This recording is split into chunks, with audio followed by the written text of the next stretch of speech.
اللہ کریم نے قرآن مجید میں فرمایا ہے کہ لَقَدْ مَنَّ اللَّهُ عَلَى الْمُؤْمِنِينَ إِذْ بَعَثَ فِيهِمْ رَسُولًا، فرمایا تحقیق اللہ نے مومنوں پر احسان فرمایا ہے کہ انہیں اپنا رسول عطا فرمایا ہے۔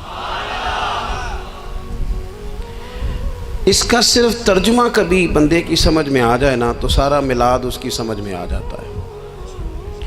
صرف اس آیت کا آسان سادہ ترجمہ اگر سمجھ لیا جائے کہ رب کہتا ہے میں نے احسان کیا تم پر، تمہیں اپنا رسول دے دیا ہے۔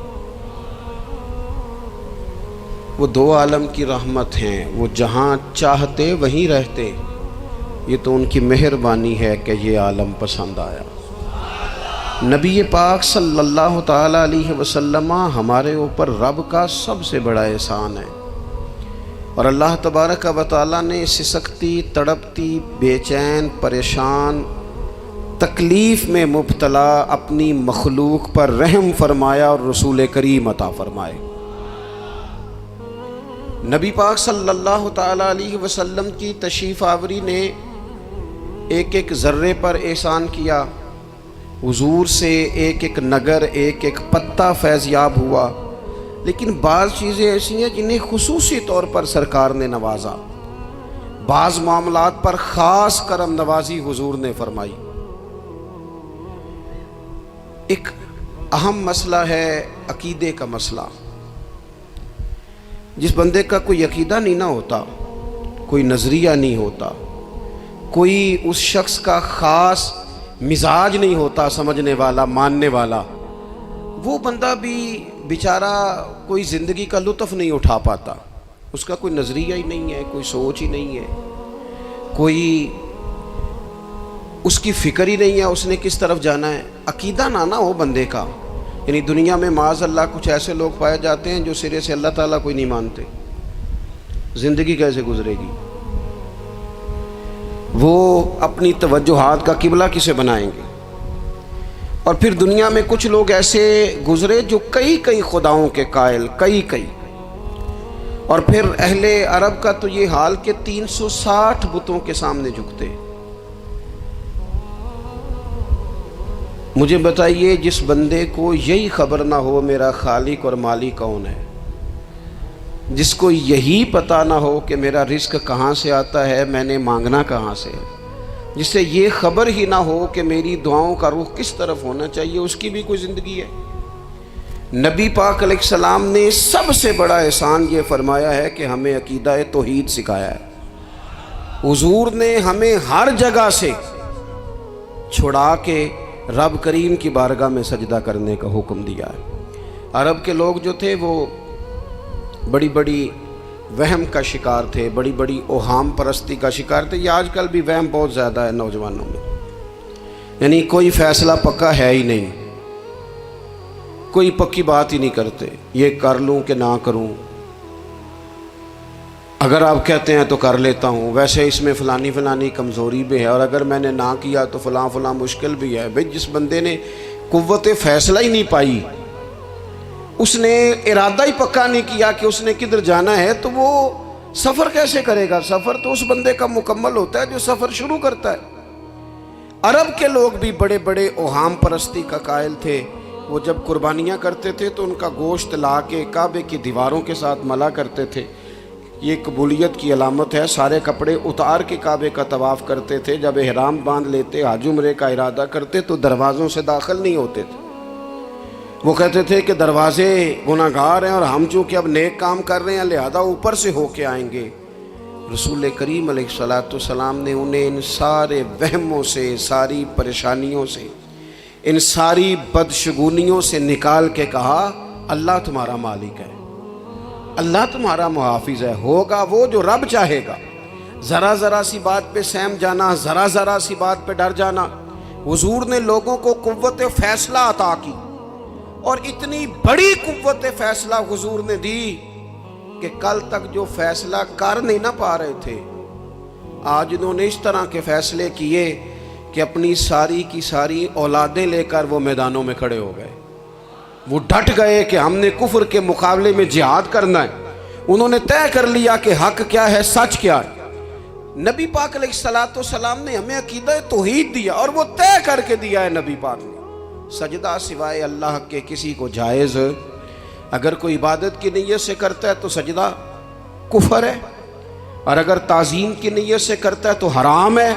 اعلیٰ حضرت بریلوی رحمۃ اللہ علیہ نے 50 کے قریب دلائل کتاب و سنت سے اور 100 سے زیادہ دلائل فقہ اور اصول فقہ سے بیان فرمائے ہیں کہ کسی اور کے لیے تعظیمی سجدہ بھی حرام ہے۔ نبی پاک علیہ السلام تشریف فرما تھے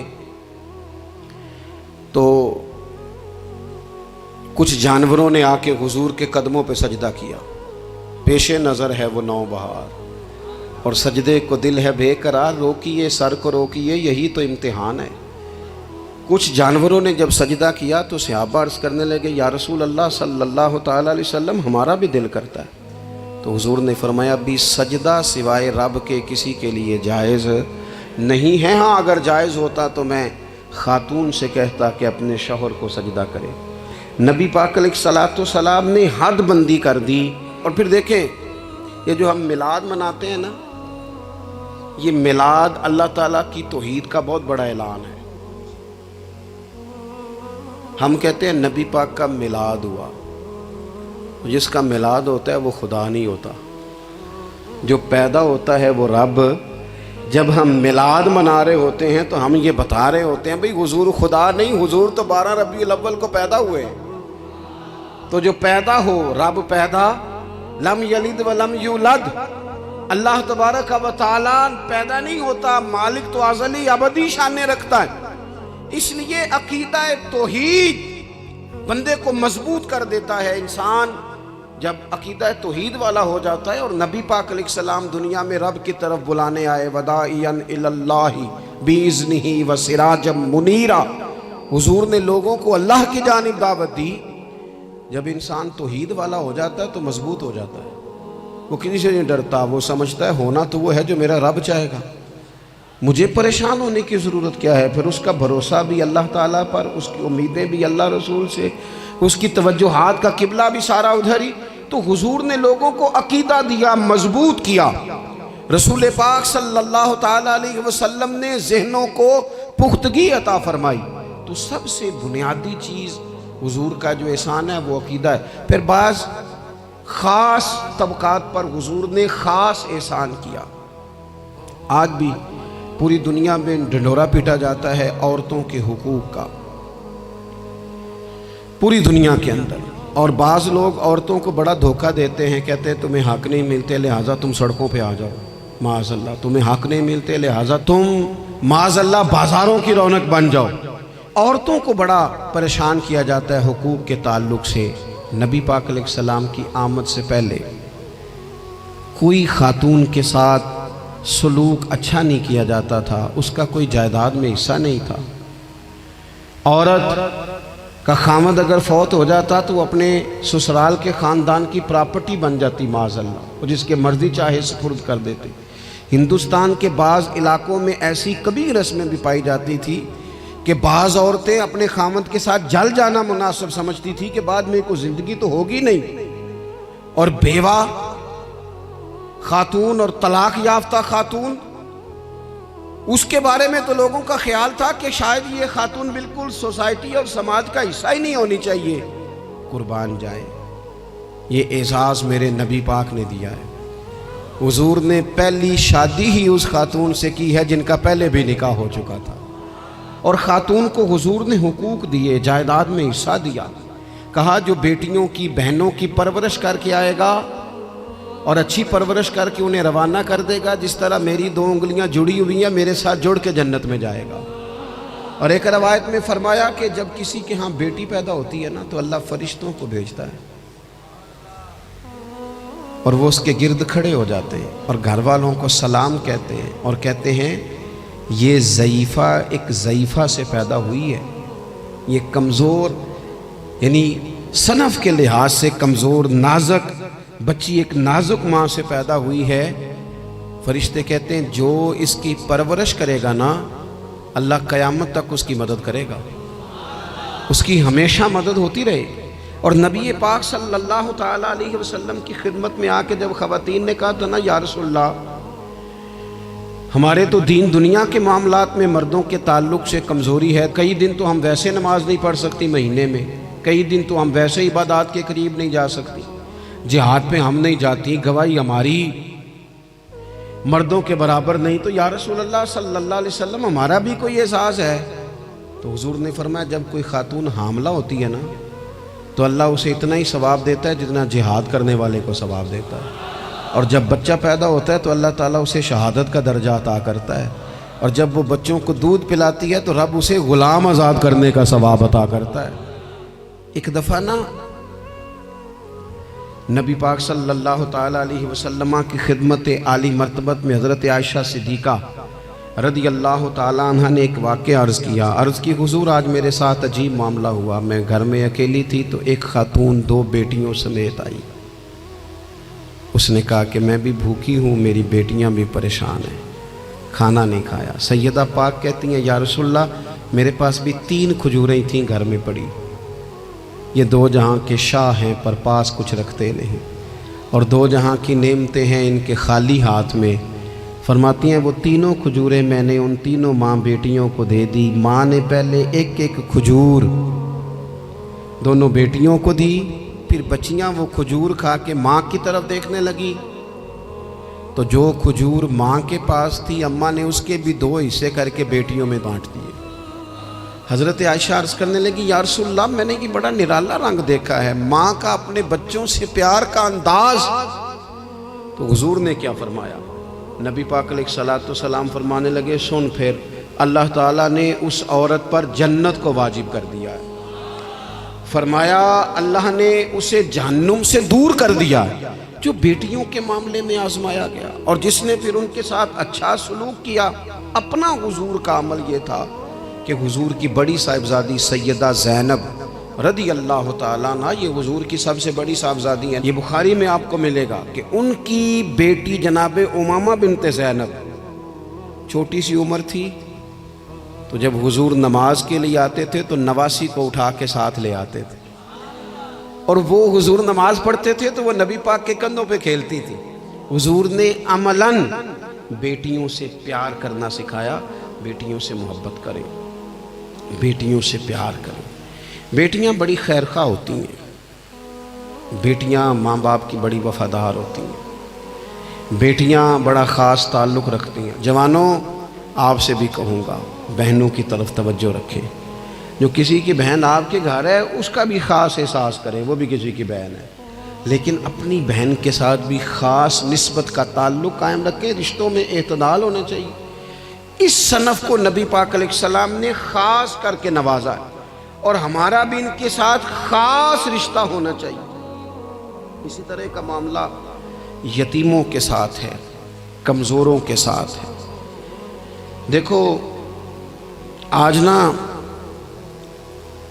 ہمارے ہاں کمزوروں، غریبوں، مسکینوں، یتیموں کی مدد تو کی جاتی ہے، لیکن انہیں لوگ اپنے ماحول کا حصہ نہیں بناتے۔ یعنی کبھی گئے تو غریبوں میں آٹا بانٹ آئے، کبھی گئے تو غریبوں میں جا کے کپڑے تقسیم کر آئے، کبھی گئے تو غرباء کو کچھ وقتی طور پر کچھ ضروریات زندگی دے دیں، کبھی عیدیاں بانٹ دیں، کبھی سیلاب زدگان میں چلے گئے۔ غرباء کو کچھ نہ کچھ صدقات تو دے دیے جاتے ہیں، ان پر کچھ خیرات تو کر دیا جاتا ہے، لیکن انہیں سوسائٹی کا ماحول کا حصہ نہیں بنایا جاتا۔ ایسا نہیں ہوتا کہ ان غرباء کے بچوں کو اٹھا کے بڑے شہروں میں لایا جائے، ان کی تعلیم کا خیال کیا جائے، انہیں اپنے ماحول میں رکھا جائے، ان کی بہترین پرورش کا بندوبست کیا جائے۔ کائنات میں بڑے لوگوں نے کام کیا ویلفیئر کا، بڑے لوگوں نے غریبوں کے ساتھ تعاون کیا، بڑے لوگوں نے محبت کی، سب قابل تعریف ہے، لیکن ہم نے یہ کیا کہ ان کی امداد تو کی، لیکن ان کی محرومیوں کا ازالہ نہیں کیا۔ اور وہ امداد لے رہے تھے تو ان کی پچھلی نسل بھی امداد لے رہی تھی، یہ نسل بھی امداد لے رہی، اور خدا نہ کرے کہ اگلی نسل کو بھی امداد لینا پڑے۔ میرے نبی پاک صلی اللہ تعالیٰ علیہ وسلم کا انداز کچھ اس طرح کا ہے کہ امام بہقی نے لکھا ہے، حضرت بشیر بن عقبہ رضی اللہ تعالیٰ عنہ کہتے ہیں میرے والد انتقال کر گئے تھے، اور میں ایک جگہ پہ بیٹھ کر رو رہا تھا کہ نبی پاک صلی اللہ تعالی علیہ وسلم میرے قریب سے گزرے، کیوں روتے ہو؟ یا رسول اللہ میرے والد کا انتقال ہو گیا، میری والدہ رخصت ہو گئی۔ تو یہ ہمیں حضور نے سبق دیا ہے، یہ یتیموں غریبوں کا خیال رکھنے کا یہ بھی ایک نقطہ، یہ بھی انداز ہے۔ کائنات کا بڑے سے بڑا درد دل رکھنے والا بندہ یہاں تک نہیں جا سکتا جو میرے رسول کریم نے بیان فرمایا۔ کہتے ہیں نبی پاک علیہ السلام فرمانے لگے، بشیر بن عقبہ کیا تو اس بات پر راضی نہیں کہ میں تیرا باپ ہوں اور عائشہ تیری ماں ہو؟ آنا تجھے ہم شامل کر لیں اپنے گھرانے میں، آ جانا، مکمل تیرے معاملات کا خیال کیا جائے، تو آ جا۔ اتنا بڑا درجہ۔ نبی پاک نے تو حضرت سلمان فارسی کے بارے میں بھی فرمایا کہ میں نے انہیں اپنی اہل بیت میں شامل کر لیا۔ رسول اللہ صلی اللہ تعالی علیہ وسلم غرباء کے لیے، مساکین کے لیے، یتیموں کے لیے، ناداروں کے لیے جو خاص احسان بن کے آئے، وہ یہ والا لہجہ نہیں کہ ہم مطمئن ہو گئے کہ ٹھیک ہے ہم گئے تو تھے، اتنے پیکٹ بانٹ تو آئے، اتنا کچھ ہم نے دے تو دیا، فلانا کام کر تو لیا، اور وہ بھی کب تک کیا؟ جب تک خبریں تیز تھیں۔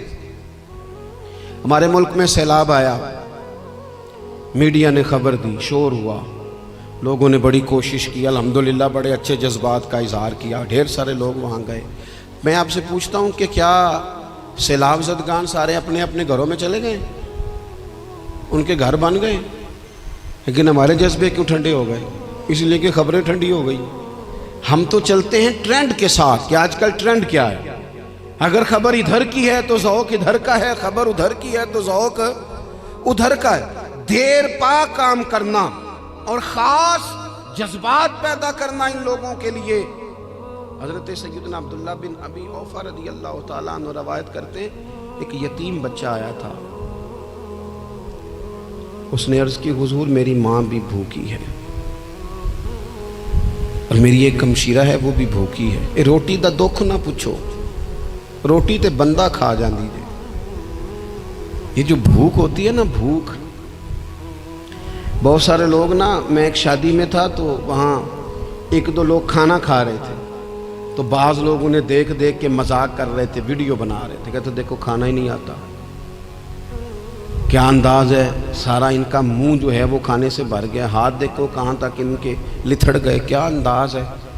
تو میں نے کہا تم ان کے کپڑے بھی تو دیکھو نا، انداز، بیٹھنا اٹھنا، کپڑے پہننا، یہ غریبی کا پتہ دیتے ہیں۔ بھوک جب تیز لگی ہو پھر کھانے کے آداب لوگوں کو یاد نہیں رہتے۔ غربت نے میرے بچوں کو تہذیب سکھا دی، اب وہ سہمے ہوئے رہتے ہیں، شرارت نہیں کرتے۔ وہ عزیز، ہوتا یہ ہے کہ جب انسان کو بھوک شدید لگی ہو نا، پھر اسے ڈاکٹر کی ہدایات نہیں یاد رہتی، پھر تو پیٹ کی آگ بجھانے کو لوگ دوڑتے ہیں۔ تو کہتے اس بچے نے آ کے عرض کی، یا رسول اللہ صلی اللہ تعالی علیہ وسلم ماں بھی بھوکی ہے، بہن بھی بھوکی ہے۔ حضور نے نا اسے 21 کھجوریں عطا فرمائی، فرمایا 7 تیری، 7 تیری بہن کی، 7 تیری والدہ کی۔ اور یہ حضور نے 21 کھجوریں دی ہیں، یہ نبی پاک نے 21 دی ہیں، ہاں یہ حضور نے 21 دی، اور حضور تو اشارہ بھی کر دینا تو پھر روٹی ساری زندگی ختم نہیں ہوتی۔ وہ حضرت ابو ہریرہ کو بھی ملی تھی، فرماتے ہیں میں کئی سال کھاتا رہا، 1 کلو کھجوریں تھی پر ختم ہی نہیں ہوئی۔ 21 کھجوریں حضور نے دیں۔ حضرت معاذ ابن جبل رضی اللہ تعالیٰ عنہ اٹھے اور دوڑ کے جا کے نا اس یتیم کے سر پہ ہاتھ پھیرا اور کہنے لگے، پتر اللہ تجھے اپنے والد کا جانشین بنائے۔ تو حضور فرمانے لگے، معاذ یہ تم نے کیا کیا؟ عرض کی حضور اس بچے کی بات سن کے میرا دل بھر آیا ہے، محبت نے انگڑائی لی ہے، تم نے یتیم کے سر پہ ہاتھ پھیرا ہے، یہ دیکھو حضور کا رشتہ۔ نبی کریم فرمانے لگے، سن پھر جس نے کسی یتیم کے سر پر محبت سے ہاتھ ہی پھیر دیا نا، تو اللہ ہر بال کے بدلے اسے ایک نیکی بھی عطا کرے گا، ایک گناہ بھی معاف کرے گا، ایک درجہ بھی بلند فرمائے گا۔ چلو ہاتھ ہی پھیر دیا، تو نے کچھ تو کیا یتیم کے ساتھ، تیرا کوئی تو اس سے رشتہ ہوا۔ اور تیسرا طبقہ ہے غلاموں کا، مسکینوں کا، غریبوں کا۔ میں اور آپ اس ملک میں رہتے ہیں جہاں کچھ لوگوں کو کھانا بھی نہیں وقت پہ ملتا، اور کچھ لوگ 5 لاکھ روپیہ گاڑی کا اس لیے اضافی دے دیتے ہیں کہ مجھے ذرا نا نیو ماڈل جلدی چاہیے۔ یعنی ایک طرف ملک کی حالت یہ ہے کہ بعض لوگوں کے پاس پیسے نہیں ہیں کہ بچوں کی فیس بھر سکیں، لیکن دوسری طرف حال یہ ہے کہ نئے ماڈل کا موبائل اگر مارکیٹ میں آتا ہے تو وہ ختم ہو جاتا ہے، ملتا ہی نہیں، وہ شارٹ ہو جاتا ہے۔ کچھ لوگوں نے اس طرح کیا ہے کہ انہوں نے یہ سمجھا ہے کہ دولت شاید موج کرنے کے لیے ہمیں دی گئی ہے، ہم طرح طرح کے کھانے کھائیں، طرح طرح سے چیزیں اوڑیں، طرح طرح کے معاملات کریں، انہوں نے یہ طے کر لیا ہے۔ اس کا نقصان کیا ہوا ہے؟ اس کا نقصان یہ ہوا ہے کہ کچھ لوگ غربت کی سطح سے نیچے آ گئے ہیں بیچارے۔ نبی پاک کا جو احسان ان غریب لوگوں پر ہے، حضور علیہ السلام کے پاس نا حضرت عبداللہ ابن عمر روایت کرتے ہیں اور طبرانی میں موجود ہے، حضور کے پاس نا 10 دینار تھے۔ ہمارے پاس بھی پیسے ہوتے ہیں نا، لیکن وہ کچھ ہوتے ہیں ہمارے کھانا کھانے کے لیے، کچھ ہوتے ہیں آئس کریم کھانے کے لیے، کچھ اس لیے ہوتے ہیں کہ آج میری مرضی دا نہیں پکا، لہٰذا میں نے، ہمارے ایک دوست ہیں وہ کہتے ہیں کہ آج کل یہ ماحول بن گیا ہے کہ بچے اگر کہتے ہیں نا کھانا میری مرضی کا نہیں، تو اماں کہتی ہے جا تو برگر کھا لے۔ کہتے ہیں ہمارے دور میں یوں نہیں ہوتا تھا، اگر ہم کہتے تھے نا کھانا میری مرضی کا نہیں تو پھر ہمیں ڈبل چیز کھانے کو ملتی تھی، ایک مار بھی کھانا پڑتی تھی اور وہ کھانا بھی کھانا پڑتا تھا۔ اور پھر کچھ پیسہ لوگوں نے صرف اس لیے سنبھال کے رکھا ہوا ہے کہ جو اضافی چیزیں ہیں نا، اضافی، میرا ویسے تجربہ نہیں ہے اور نہ میں نے زیادہ گہرائی سے دیکھا ہے، بس مجھے بتایا گیا ہے، اور پتہ نہیں اب بات درست ہے کہ نہیں، مجھے بتایا گیا ہے کہ پہلے لڑکیاں بیوٹی پارلر جاتی تھی، اب سنا لڑکے بھی جاتے ہیں۔ اب خدا جانے یہ بات سچ ہے کہ غلط ہے۔ یہ جو اضافی اخراجات ہیں نا، یہ اگر ہم تھوڑے سمیٹ لیں، یعنی مولا علی شیر خدا کرم اللہ تعالی وجہہ الکریم مزدوری کر کے نکلے تو 2 کلو کھجوریں تھیں، حضور بس فرمانے لگے 1 کلو میرے بچے کھائیں گے اور کلو مدینے کے غریب بچے کھائیں گے، یعنی کل 2 کلو ظاہری طور پر کھجوریں ہیں، اس میں بھی دوسروں کا حصہ۔ ہمارے پاس جو مال آتا ہے اگر تھوڑا سا نا ہم اسے یہ نہ سمجھ لیں کہ میرا ہی حق ہے، کسی کو اس میں سے ایک لقمہ بھی نہیں ملنا چاہیے، اگر ہم تھوڑا سا نا دل کشادہ کریں تو 3 لوگوں کا کھانا 4 بھی کھا سکتے ہیں، 4 کا کھانا 5 بھی کھا سکتے ہیں، 6 کا کھانا 7 کا کھانا 10 بھی کھا سکتے ہیں۔ شرط یہ ہے کہ دل کشادہ ہو، دل دریات سمندروں ڈونگے کون دلاں دیا جانے، تھوڑی سی نا کشادگی پیدا کی جائے۔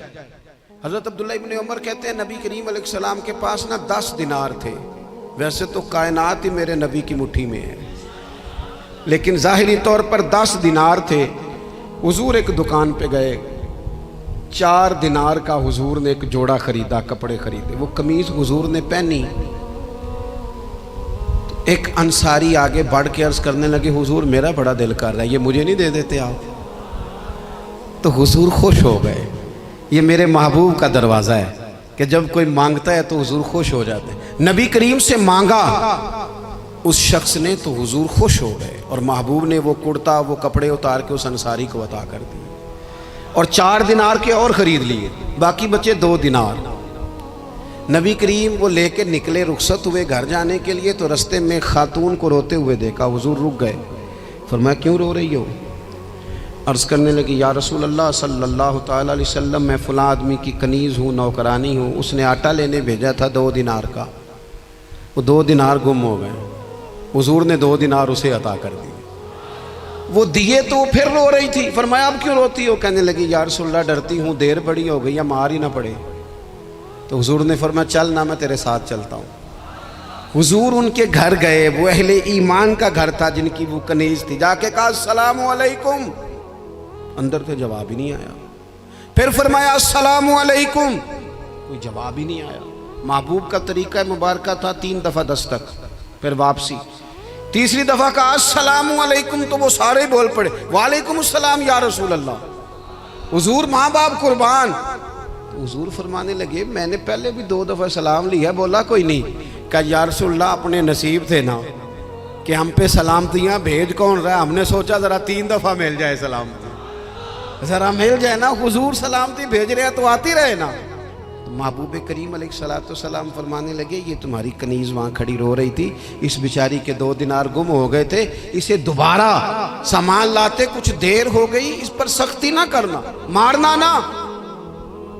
غلام کہنے لگے حضور اس خاتون کے قربان جائیں جو ہمارے کریم رسول کو ہم جیسے غریبوں کے گھر تک لے آئی ہے, مارنا کیا, ہم اسے آزاد کرتے ہیں, یہ آزاد ہے اللہ کی رضا کے لیے. یہ دیکھو یہ میرے نبی پاک کا انداز ہے.